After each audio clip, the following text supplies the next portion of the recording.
ટીકા કાકા ઓલો ટુડો એમ કહે છે કે પૈસા દેવાના નથી થતા, તારે થાય એ કરી લે. આલ્યો તો મેં તને પેલા કીધું તું પૈસા લેવા આવીને ત્યારે કોબા ભરીને લઈ જાય અને દેવા આવવું પડશે ને ત્યારે તારે ગાડું ભરીને દેવા આવવું પડશે. ત્યારે તને નતું સમજાણું?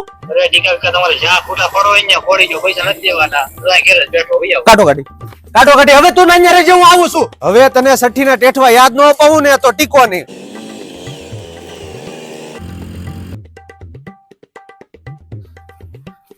આ રીતે ટીકોનો બાપ થવા નીકળ્યો. કેવા લાગે બેટા તને સઠ્ઠીના ટેઠવા? હે કાકા ટેઠવા નહીં, સટ્ટી નું ધાવણ હોય. તું મારી ભેગો છો કે નહીં ભેગો? હે તને મેં પેલા કીધું તું તારથી છે ને ટીકાના વ્યાજના ઘોડા નહીં અંબાય. કાઢ મારા પૈસા. કાકા મારે તમારા પૈસા ચૂકવી જ દેવા છે, પણ લોન થવી જોઈએ ને મારે. અરે તો એમ બોલી હાલ મારે સુરત. હું તને બજરંગ કન્સલ્ટન્સી સુરત અમરોલી 4 રસ્તે લાવ્યો છું. અહીંયા તને personal loan, business loan, home loan, car loan, mortgage loan અને હા કબજા ફાઇલ પર લોન, ગામડાની જમીન પર લોન તથા જૂની ચાલુ કાર લોન પર વેલ્યુએશન ના 100 થી 150% સુધીની લોન બજરંગ કન્સલ્ટન્સી વાળા તને કરી દે. ઈ પાછી 24 કલાકમાં ને કોઈ પણ પ્રકારનો એડવાન્સ ચાર્જ લેવામાં નથી આવતો. સાહેબ અને આધાર કાર્ડ ને પાન કાર્ડ ઉપર લોન કરી જો.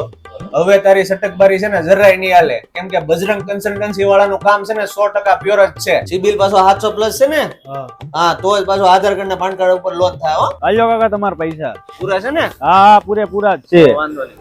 સુરત આવ્યા તો હવે આલુ પૂરી લોચો ખવડાવો. હવે તારો લોસો છે બાપા. ઉપર જા.